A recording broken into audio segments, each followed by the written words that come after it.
বছর তিনেক আগে পতিতালয়ের এক মেয়েকে বিয়ে করেছিলাম। বিয়ের প্রথম রাতে বরের মুখে এমন কথা শুনে জান্নাত অবাকের শেষ প্রান্তে পৌঁছালো। তারপর চোখ বড় বড় করে বলল, এভাবে না, খোলসা করে বলেন। মিনহাজ একটু দম নিয়ে বলতে শুরু করলো, মাঝে মাঝে পতিতালয়ে যাওয়া ছিল আমার গভীর অভ্যাস। এক প্রকার নেশা হয়ে গেছিল। নতুন শরীরের গন্ধ আমাকে খুব টানতো। বাবার অর্থের কোনো সমস্যা ছিল না, তাই এসবে কোনো মাথা ব্যথাও ছিল না। বন্ধুদের সাথে আড্ডার সকল বিলই আমার পকেট থেকেই যেত। এর মাঝে যাওয়া আসায় নিষিদ্ধ পল্লীর এক মেয়েকে খুব ভালো লেগে যায়। তার সাথে নিয়ম করে প্রতিদিন দেখা করতাম। এক পর্যায়ে আমি ছাড়া সে আর কোনো কাস্টমার ধরতো না। দুজনের মাঝে এক অদৃশ্য সুপ্ত মায়ার জন্ম নিয়েছিল। সত্যি বলতে মেয়েটিকে খুব ভালোবেসে ফেলেছিলাম। ওর নাম ছিল মেঘা। নামের মতন ওর চেহারাটাও বেশ মায়াবী ছিল। চোখে কাজল দিলে আমি ওর থেকে চোখ ফেরাতে পারতাম না। বাবা মাকে ওর কথা বলেছিলাম, কিন্তু তারা একেবারেই না করে দিয়েছিল। আমিও জানতাম এমনটাই হবে, তাই আগাম প্রস্তুতি নিয়েছিলাম। পালিয়ে যাওয়ার প্ল্যান ছিল। মা বাবার বিপক্ষে গিয়ে মেঘাকে বিয়ে করলাম।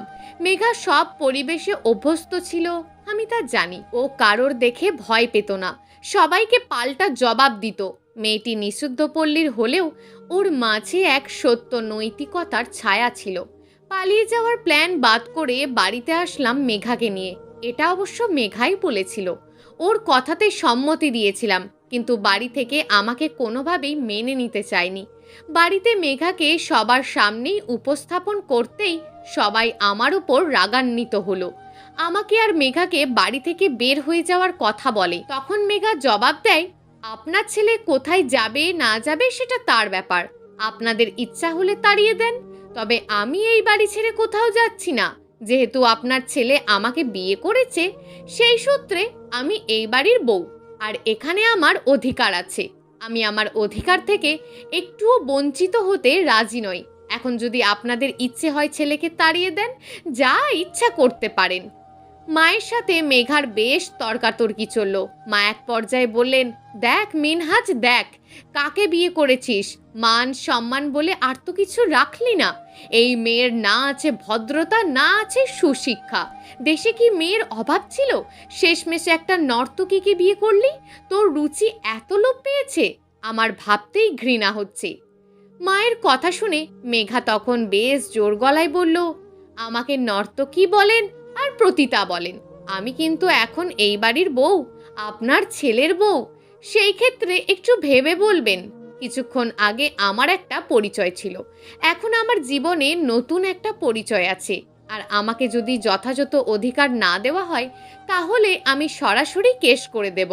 মা বললেন, বড়দের সাথে কিভাবে কথা বলতে হয় তাও জানে না। বাবার বয়সের মানুষও 200 টাকার বিনিময়ে আমার সাথে রাত কাটিয়েছে। কাদের সম্মান করব? এই সমাজের মানুষের আসল চেহারা গভীর রাতে দেখা যায়। তাদের কত শত মুখোশ। সবাই রাতে মুখোশ খোলে না। কেউ কেউ দিনের আলোয় বুঝিয়ে দেয় সে কতটা ভালো মানুষ। বিপদে পড়লে কারোর কাছে সাহায্যের জন্য যাবে, সে আপনাকে ঠিক তার মুখোশের আড়ালে চেহারা দেখিয়ে দেবে। মেঘার সাথে আর তর্ক না করে মা বাবা রুমে চলে যায়। সেই থেকে আমরা নিজেদের বাড়িতেই থাকতাম। মা বাবা ঠিকমতো কথা বলতো না। মেঘা কথা বলতে চাইলেও তারা কথা বলতো না। আমার সাথেও তেমন কথা বলতো না। কিন্তু মেঘার সাথে আমার বোন অমিতার বেশ ভাব জমে যায়। মিনহাজ এবার থামলো। এক টানা অনেকক্ষণ কথা বলায় একটু হাঁপিয়ে উঠেছে। জান্নাত ঘড়িতে দেখলো 12টা। মধ্যরাত বলা যায়। মধ্যরাতে কফি খাওয়া জান্নাতের একটা পুরনো অভ্যাস, কিন্তু এখন সে নিরুপায়। আজকে বিয়ে হয়েছে, এমন অদ্ভুত একটা কাজ করলে তা খারাপ দেখাবে। মধ্যরাতে কফি খাওয়া, মিনহাজ ব্যাপারটা কিভাবে নেবে এটা ভাবে জান্নাত বলতে পারছে না। মিনহাজ বলল, আচ্ছা ঘুমাও, ঘুম পাচ্ছে খুব। জান্নাত বলল, না, গল্পটা আজ রাতে শেষ না করে ঘুমাবো না। আপনি বরং জিরিয়ে নিন, আমি ঝটপট কফি করে নিয়ে আসি। কফি খেতে খেতে বাকি কথা হবে। মিনহাজ জান্নাতকে রান্নাঘর দেখিয়ে দিয়ে ব্যালকনিতে এসে দাঁড়িয়ে একটা সিগারেট ধরালো। অর্ধেক সিগারেট শেষ না হতেই জান্নাত এসে হাজির। ধূমপান করা চলবে না, ফেলেন বলছি। মিনহাজ সিগারেটটা অ্যাশট্রেতে ফেলে জান্নাতের হাত থেকে কফির মগটা নিল। গরম কফির মগে চুমুক দিয়ে জান্নাত বলল, তারপর কি হলো বলেন? আগামীকাল বলি। জান্নাত রাগ দেখিয়ে বলল, বললাম তো আজই বলতে হবে। মিনহাজ হেসে দিয়ে বলল, না শুনে ছাড়বেন না দেখছি, তবে শোনেন। মেঘার সাথে মা বাবাও আস্তে আস্তে মিশে গেছিল প্রায়। মেঘার অসুস্থ এক মা আর ছোট বোন ছিল। তাদের সকল খরচা মেঘা দিত, কিন্তু বিয়ের পর মেঘা ওর পেশা ছেড়ে দেয়, তাই এগুলো আমিই দিতাম। আমিও বাবার ব্যবসা দেখানো শুরু করি। বিয়ে করেছি, আলাদা একটা চাপ সবসময় মাথায় ঘুরপাক খেত। মেঘার দরুনে সকল প্রকার নেশা ছাড়তে বাধ্য হয়েছিলাম। মদ্যপান থেকে শুরু করে সব নেশা চুকিয়ে একদম পারফেক্ট ছেলে হতে কেবলই শুরু করেছিলাম। আমার এই পরিবর্তন হওয়ায় বাবা মা মেঘার ওপর একটু সন্তুষ্ট হয়। তাদের মাঝে দূরত্ব কমতে থাকে, প্রচণ্ড ভালোবাসার মধ্যে দিন কাটতে থাকে। কিন্তু এর মাঝে একটা ঝড় নেমে আসে আমাদের জীবনে। অফিসে কাজের জন্য আমি কয়েকদিন বাসার বাইরে যাই। এর মাঝে বাড়িতে ডাকাত হামলা করে। অমিতা হোস্টেলে ছিল, তাই ওর কোনো ক্ষতি হয়নি। ডাকাতেরা বাবা মাকে প্রচুর মারধর করে, সকল টাকা পয়সা সোনা দানা যা ছিল সব নিয়ে যায়। পরের দিন আমি বাড়ি ফিরে জানতে পারি মা বাবা হসপিটালে। প্রতিবেশীদের কেউ একজন হাসপাতালে নিয়ে আসে, কোনো দরকারে আমাদের বাসায় গিয়েছিল, আর যে বাবা মাকে অজ্ঞান অবস্থায় পায়। আমার বা অমিতার, এমনকি আমাদের কোনো আত্মীয়র সাথে যোগাযোগ করার কোনো ওয়ে তাদের কাছে ছিল না। আমি বাড়িতে এসে তাড়াতাড়ি হসপিটালে ছুটে যাই, তারপর সবাইকে খবর দিই। জান্নাত হঠাৎ বলে উঠল, মেঘার কি হলো? ওর কথা তো বললেন না। মিনহাজ একটু দীর্ঘশ্বাস ফেলে বলল, বাবা মার জ্ঞান ফেরার পর আমার সাথে যখন কথা বললো, তখন আমি জিজ্ঞেস করেছিলাম এই ডাকাত দলের সাথে নাকি মেঘার সম্পর্ক আছে। মেঘার সহায়তায় ওরা বাড়িতে প্রবেশ করে। জান্নাত বলল, আপনি কি এটা বিশ্বাস করেছেন? বিশ্বাস করতে পারিনি, তবে বাবা মায়ের এই অবস্থার দিকে তাকিয়ে বিশ্বাস করেছি। মনে মনে মেঘাকে খুব ঘৃণা হয়। মেঘার সাথে আর কখনো দেখা হয়েছে? না। মিনহাজ একটা সিগারেট ধরালো। সিগারেটের প্রচণ্ড নেশা চেপেছে। সিগারেট এখন অতীব প্রয়োজন মিনহাজের। এমনও তো হতে পারে মেঘা নয়, ডাকাত দলের সাথে আপনার মা বাবার প্ল্যান ছিল। তারাই মেঘাকে ওদের হাতে তুলে দিয়েছে আপনার জীবন থেকে সরিয়ে দেওয়ার জন্য। আপনার বাবা মা ওপরে মেনে নিলেও আদেও কি মন থেকে মেঘাকে মেনে নিতে পেরেছিল?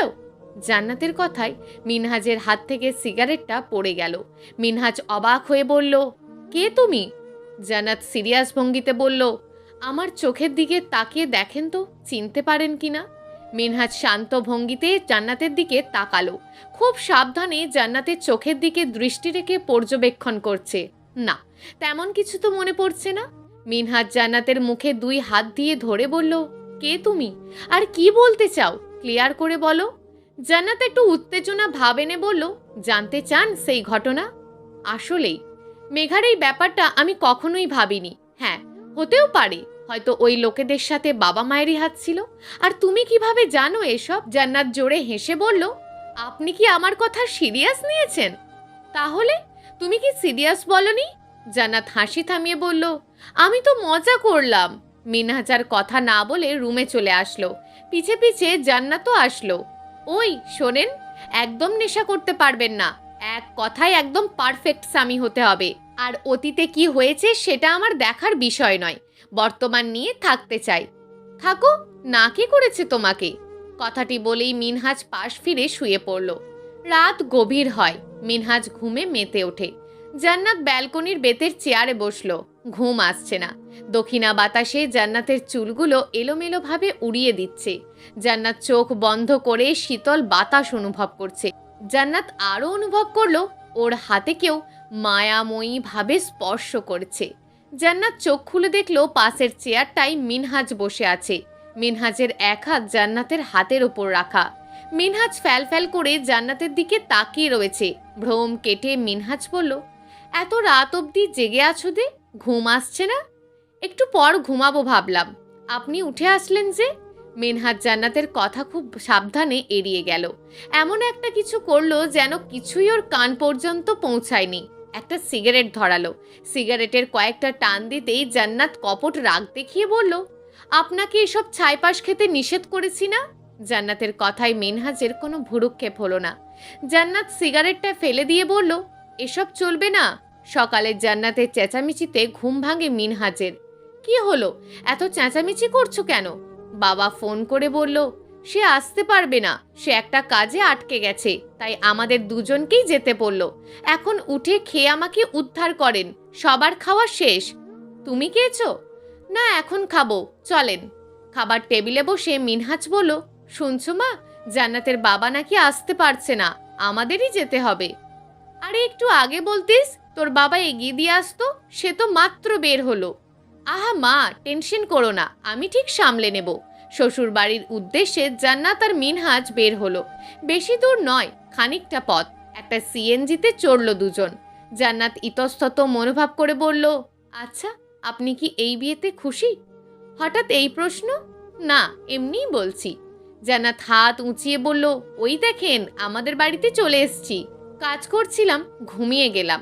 জান্নাতের বাবার বাড়িটা খুব একটা মানসম্মত না। মিনহাজদের থেকে এরা একটু অর্থের দিকে দুর্বল। অর্থ দিয়ে প্রকৃত মানুষ যাচাই করা যায় না। স্বার্থ ছাড়া যে ভালো কিছু উপহার দেয়, সেই প্রকৃত ভালো মানুষ। 2 দিন জান্নাতের বাড়ি থেকে আজ আবার বাড়িতে ফিরল দুজন। রাতে খাবার পর মিনহাজ ঘুমানোর প্রস্তুতি নিচ্ছে। আগামীকাল থেকে আবার সকল ব্যস্ততা শুরু। জান্নাত শুয়ে বলল, আপনি তো দেখছি একদম আনরোম্যান্টিক। এই কয়দিনে আমার দিকে ভালো করে তাকালেনই না। আমি কি দেখতে একদমই খারাপ? মিনহাজ তাচ্ছিল্য করে বলল, কেউ কাউকে ছাড়া বাঁচতে পারে না, এটা ভুল, কিন্তু ভালোবাসাগুলো মরে যায়। জান্নাত মিনহাজের মুখে হাত দিয়ে রাগান্বিত হয়ে বলল, ওই মেঘাই আপনার কাছে সব হয়ে গেল, আমি কিছুই না? জান্নাতের চোখে সুপ্ত লোনা জলের আবির্ভাব। যখন তখন বৃষ্টি নামতে পারে। জান্নাতের বুকের মাঝে কষ্টের বাতাস প্রবাহিত হচ্ছে। মিনহাজ আচমকা জান্নাতকে বুকের সাথে জড়িয়ে ধরল।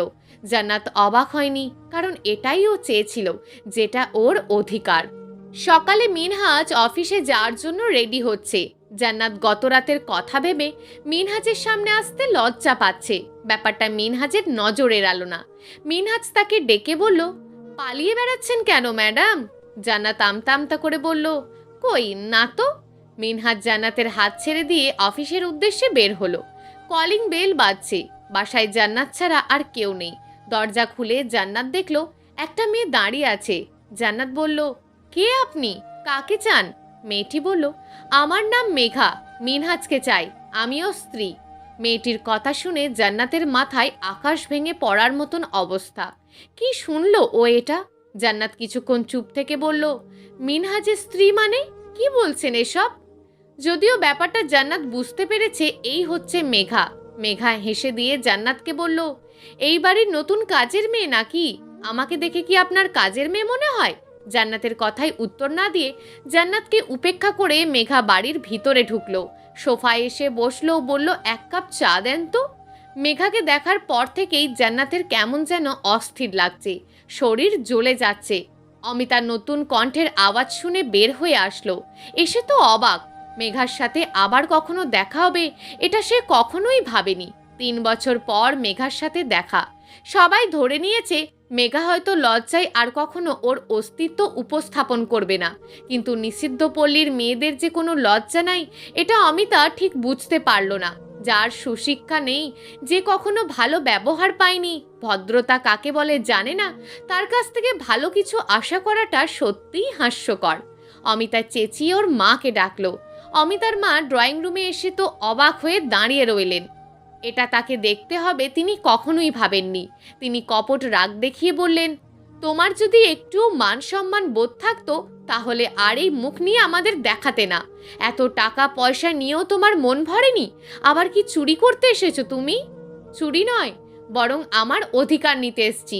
শোনো মেয়ে, তোমার মতন মেয়েদের পতিতাপল্লীতেই মানায়, ভালো পরিবেশ তোমার জন্য না। এত কথা শুনতে ভালো লাগছে না।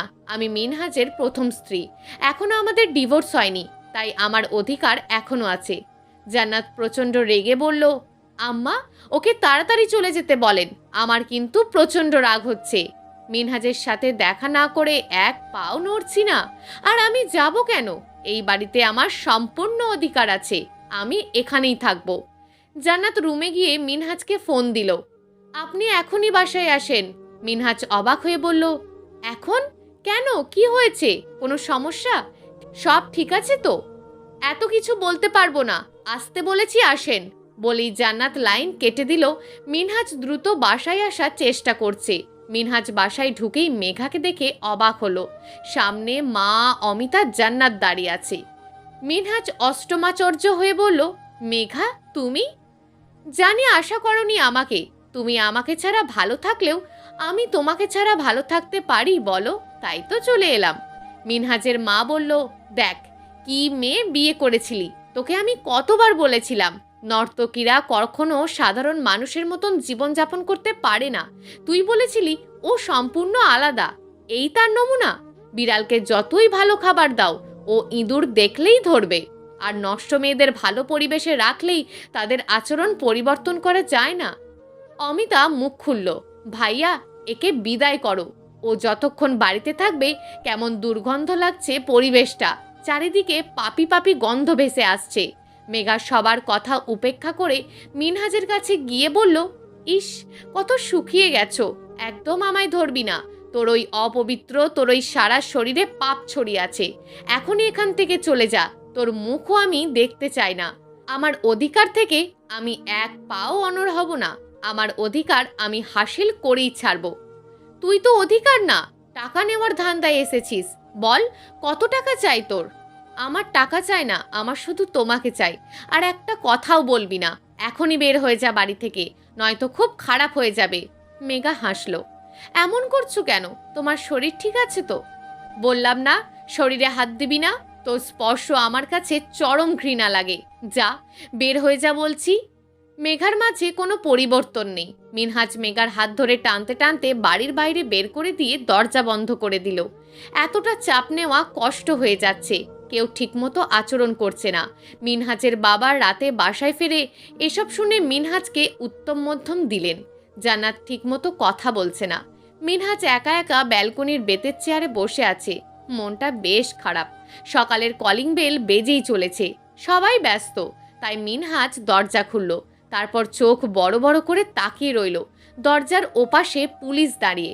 এত সকালে পুলিশের দলবল হাজির হওয়ার কারণটা বুঝতে পারল না। পুলিশের একটু পিছনে পরিচিত মেঘাকে দেখে মিনহাজ বুঝতে পারল আসল কাহিনীটা। আপনি মিনহাজ? জি। ভিতরে আসুন প্লিজ। ইন্সপেক্টর শফিকুল বললেন, মেঘা আপনার প্রথম স্ত্রী, রাইট? হ্যাঁ। তো এখন তাকে মেনে নিচ্ছেন না কেন? সে একটা প্রতারক, মানুষ হিসাবে তার কোনো পরিচয় আছে বলে আমি মনে করি না। কিভাবে বুঝলেন? ওকে বিয়ে করার পর ও আমাদের সরলতার সুযোগ নিয়ে বাইরের লোকের সাথে হাত মিলিয়ে সব কিছু চুরি করে নিয়ে যায়। আমি ওকে অনেক বিশ্বাস করতাম, কিন্তু আমি ভুলে গেছিলাম যে ওকে তো ডাস্টবিন থেকে নিয়ে এসেছি, যা কখনো ভালো হওয়ার যোগ্য নয়। ইন্সপেক্টর শফিকুল বললেন, আপনার কাছে কোনো প্রমাণ আছে? না। তাহলে কিসের ভিত্তিতে আমরা আপনার কথা বিশ্বাস করব? আর আপনিও তো এই সম্পর্কে কোনো জিডিও করেননি, যদি করতেন তো আমরা আপনার পক্ষে কথা বলতে পারতাম। আর মেঘা তো বলেছে সে কিডন্যাপ হয়েছিল, আপনার তো উচিত ছিল তাকে খুঁজে বের করার চেষ্টা করা। মিনহাজ ততষ্ট হয়ে বলল, ইন্সপেক্টর আপনি এখন কি বলতে চাইছেন? আমি চাইছি মেঘাকে তার অধিকার ফিরিয়ে দিতে। এখন আপনি কি চাইছেন সেটা বলেন। মিনহাজ জান্নাতের দিকে তাকালো, কি বলবে ভেবে পাচ্ছে না। মিনহাজ বলল, দেখেন আমার বাবা মা মিথ্যে বলেনি, আর ও যদি কিডন্যাপ হতো তাহলে নিশ্চিত যে বাবা মা আমাকে এই বিষয়টা জানাতো। কিন্তু এটাই সত্যি যে ওই ডাকাতের সাথে হাত মিলিয়েছে। আমি চাইছি ওকে ডিভোর্স দিতে। শুনুন, মেঘা তো ডিভোর্স দিতে চাইছে না, তাই আমার মনে হয় আপনার আরেকটু ভাবা উচিত। আমি আগামীকাল আসবো, ভেবে নিন, সময় আছে। রাতে কয়েকবার মিনহাজ জান্নাতের সাথে কথা বলতে চেষ্টা করলো, কিন্তু জান্নাত একবারও কথা বলল না। মিনহাজকে এড়িয়ে চলছে। শোনো জান্নাত, যা হচ্ছে এতে আমার একদমই হাত নেই। একটা মস্ত বড় ভুল করে ফেলেছি, তাই তার প্রতিদান আমাকে এখন দিতে হচ্ছে। তবে যাই হয়ে যাক না কেন, আমি তোমার পাশে থাকবো। কথাগুলো বলতেই মিনহাজ অজ্ঞান হয়ে পড়ে গেল। ঘটনাস্থলের জান্নাত অবাক। জান্নাত চেঁচিয়ে সবাইকে ডাকলো। দ্রুত মিনহাজকে ডাক্তারের কাছে নেওয়া হলো। রিপোর্ট নিয়ে মিনহাজের বাবা ডাক্তারের চেম্বার থেকে বের হলেন। জান্নাত উত্তেজিত হয়ে বললেন, কি হয়েছে বাবা, ডাক্তার কি বলল? তিনি পাশ কাটিয়ে চলে যাচ্ছেন। জান্নাত আটকে ধরল। কি হলো বলেন? কিছু হয়নি। তাহলে বলছেন না কেন? প্লিজ বলেন। জান্নাত কেঁদে দিল। মিনহাজের বাবা ইতস্তত বোধ করে বললেন, মিনহাজের ক্যান্সার। কথাটি শুনে জান্নাত একদম নিশ্চুপ হয়ে গেল। ও যেন কথা বলার শক্তিটুকুও হারিয়ে ফেলেছে। চোখ দিয়ে জল গড়িয়ে পড়ছে। জান্নাত ধপ করে ফ্লোরে বসে পড়ল। আশেপাশে শত শত চোখ জান্নাতের দিকে পলকহীনভাবে তাকিয়ে আছে। জান্নাতকে কয়েকজন ধরে নিয়ে চেয়ারে বসালো। জান্নাত কিছুতেই এটা মেনে নিতে পারছে না। জান্নাতকে কিছুতেই শান্ত করা যাচ্ছে না। কেমন পাগলের মতন আচরণ করছে। জান্নাত মিনহাজের কাছে গেল। মিনহাজ মাত্র জেগেছে। চোখের নিচে কালো দাগ, মুখে হাসি, অথচ এই মানুষটার ভিতরেই ভয়ঙ্কর একটা রোগ বাসা বেঁধে আছে। জান্নাত মিনহাজকে জড়িয়ে ধরে কেঁদে দিল। এমন অদ্ভুত আচরণ দেখে মিনহাজ বলল, কি হয়েছে? কাঁদছো কেন? আমি তো ঠিক আছি, আর ডাক্তারও বলেছে সব ঠিক হয়ে যাবে। এখন এসব কঠিন রোগেরও অনেক চিকিৎসা আছে, তুমি কেঁদো না প্লিজ। জান্নাতের মুখে নেই কোনো শব্দ, নেই কোনো অভিযোগ, তবে চোখে অভিমান প্রচুর। জান্নাতের চোখ দুটো বলতে চাইছে, আমি এই কয়দিনে সত্যিই তোমাকে খুব ভালোবেসে ফেলেছি। আমি কখনোই তোমার থেকে দূরে থাকতে চাই না। তাহলে কেন আমাকে একা করে চলে যাচ্ছ অজানায়? তাহলে তুমি কি আমাকে ভালোবাসো না? নিজের মনের কথায় নিজেকেই প্রশ্নবিদ্ধ করে জান্নাতকে। নিজের অজানা কল্পনার কথায় প্রচণ্ড অভিমান হয় জান্নাত। এই জান্নাত। জান্নাতের ঘোর কাটে। মিনহাজকে ছেড়ে দেয়। পাশে ফিরে দেখে ইন্সপেক্টর শফিকুল দাঁড়িয়ে আছেন। তিনি নরম সুরে বললেন, মিনহাজ সাহেব কেমন আছেন এখন? এই তো, এখন সুস্থ। ইন্সপেক্টর এবার একটু সরল ভঙ্গিতে বললেন, মেঘা তো আপনাকে ডিভোর্স দিতে রাজি হয়েছে, এখন আপনি কি বলছেন? মিনহাজ খানিকটা খুশি হয়ে বলল, যত তাড়াতাড়ি পারেন কাজটা মিটিয়ে দেন। সেটা না হয় করলাম, কিন্তু একটা সমস্যা হয়ে গেছে। মিনহাজ এবার ততস্থ হয়ে বলল, আমার যে ক্যান্সার ধরা পড়েছে এটা কি মেঘা জানে? হ্যাঁ, আমি বলেছিলাম। মিনহাজ মন খারাপ করে বলল, তাও দেখতে এলো না? জান্নাত রাগান্বিত হয়ে বলল, ওর জন্য খুব মায়া হচ্ছে বুঝি?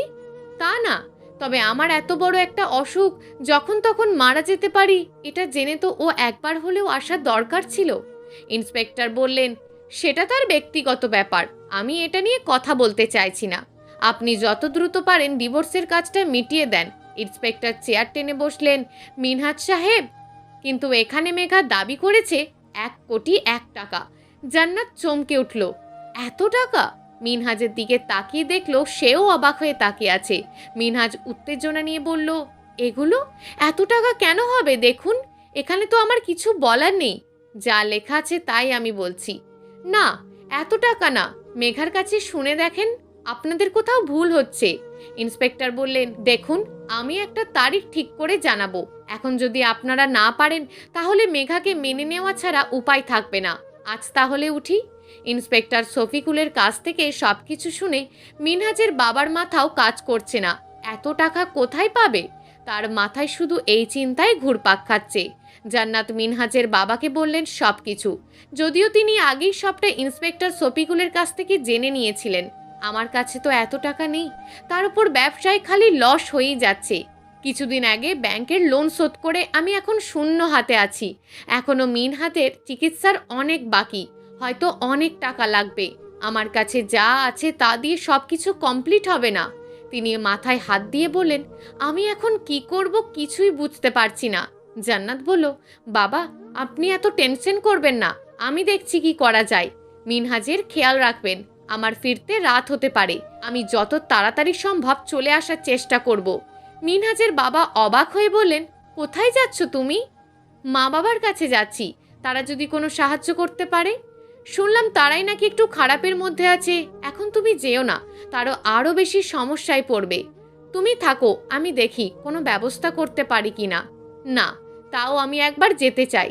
জান্নাত ওনার কথা উপেক্ষা করে হাঁটা শুরু করলো। দরজায় কিছুর শব্দে মিনহাজ দরজার দিকে তাকালো। মেঘা দাঁড়িয়ে আছে, মুখে হাসি। মেঘা মিনহাজের পাশে বসে বলল, কেমন আছো? মৃত্যুর মুখে দাঁড়িয়ে আছি। মেঘা মিনহাজের মুখে আলতো করে ছুঁয়ে দিয়ে বলল, ইস, কেমন যেন শুকিয়ে গেছো। ঠিকমতো খাও না নাকি? আমার এত খেয়াল রাখতে হবে না, তুমি তো খুশি। মেঘা হেসে বলল, আসলে এখানে আমার দোষ আছে কিনা আমি জানি না। ছোট থেকে মানুষের হাতে বড় হয়েছি, এক কথায় মানুষের হাতের পুতুল। যেভাবে ইচ্ছা আমাকে ব্যবহার করেছে। আমি শুধু দুমুঠো খাওয়ার আশায় যে যা বলতো তাই করতাম, এখনও তাই করি। তবে পরিবর্তন শুধু অর্থের। আগে ছিল কম, আর এখন নির্দিষ্ট এবং বেশি। তোমার মায়ের সেদিন বলা কথাগুলো সত্য। যার সুশিক্ষা নাই, ভদ্রতা জ্ঞান নেই, সে কখনো ভালো ব্যবহার করতে পারে না। আমিও ঠিক তাই। আমার কাছে টাকা ছাড়া অন্য কিছুর দাম নেই।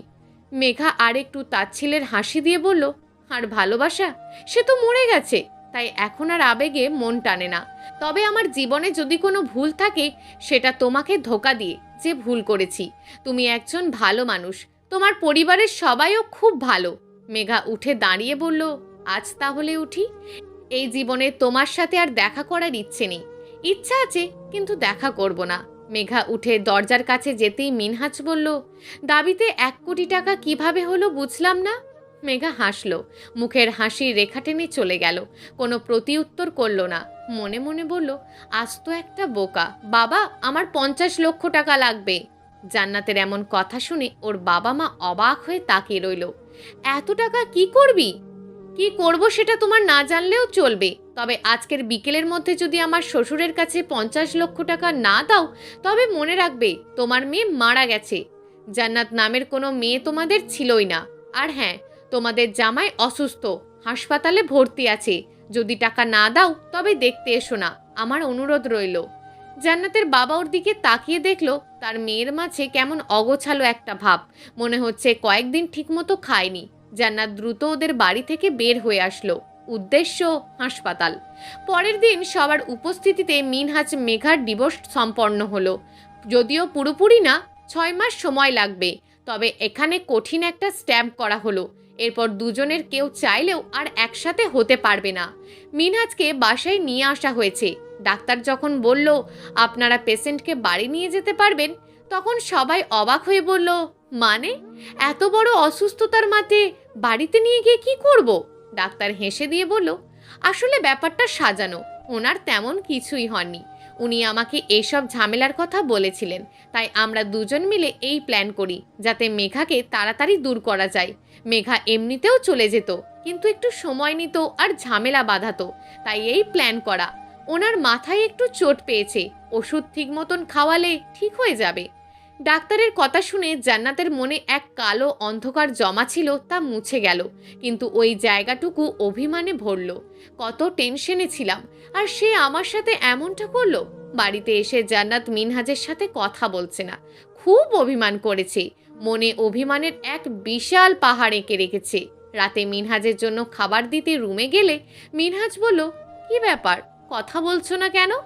জান্নাতের কোনো ভুরুক্ষেপ নেই। জান্নাত রুম থেকে বের হতে নিলেই মিনহাজ পথ আটকে দাঁড়ালো। কি ব্যাপার, পালাচ্ছ কেন? জান্নাত তবুও কথা বলছে না। মিনহাজ হাল ছেড়ে দিয়ে বিছানায় এসে বসলো। কি আর করা যায় এখন? মাঝরাতে ঘুম ভেঙে মিনহাজ দেখলো জান্নাত পাশে নেই। ততস্থ হয়ে উঠল। তারপর পা টিপে টিপে ব্যালকনিতে গিয়ে দেখলো জান্নাত জানালার গ্রিল ধরে দাঁড়িয়ে আছে। জান্নাতের মন খারাপ হলে মাঝরাতে ব্যালকনিতে এসে বসে। মিনহাজ জান্নাতকে আলতো করে জড়িয়ে ধরলো। কারো শীতল পরিচিত স্পর্শ জান্নাতকে মুগ্ধ করলো। জান্নাতকে নিজের দিকে মুখ করতেই জান্নাতের চোখে সুপ্ত জলের আবির্ভাব মিনহাজকে এক অজানা ব্যথায় ব্যথিত করলো। জান্নাত, তুমি কাঁদছো কেন? জান্নাত কথা না বলে মিনহাজকে জড়িয়ে ধরলো। মিনহাজ বলল, সরি, আমি তোমাকে কষ্ট দিতে চাইনি, তবুও দিয়েছি, প্লিজ ক্ষমা করো। জান্নাত কান্না জড়িত কণ্ঠে বলল, তুমি এত কষ্ট দাও কেন আমাকে? কিছু প্রশ্নের উত্তর হয় না, থাকে শুধু নিশ্চুপ চাহনি। ভালোবাসার অপার মুগ্ধতা গ্রাস করেছে মিনহাজকে। হালকা বাতাসে জান্নাতের চুল উঠছে, চোখে হালকা জল। মিনহাজ আর একটু শক্ত করে ভালোবাসার মুগ্ধতায় জড়িয়ে নিল ওর আপনজনকে। ভালোবাসা তো এমনই, যেখানে অনুভব আছে, শীতলতা আছে, মনের গহীনে আছে জায়গা, যা তার জন্যই বরাদ্দ। প্রিয় দর্শক, এই গল্পটা আপনাদের কেমন লাগলো তা অবশ্যই একটি কমেন্ট করবেন। আর যদি গল্পটা আপনাদের ভালো লেগে থাকে তাহলে ভিডিওটিতে একটি লাইক করে দেবেন এবং এই ধরনের ভিন্ন স্বাদের গল্প শোনার জন্য চ্যানেলটিকে অবশ্যই সাবস্ক্রাইব করে আমাদের সঙ্গে যুক্ত থাকুন।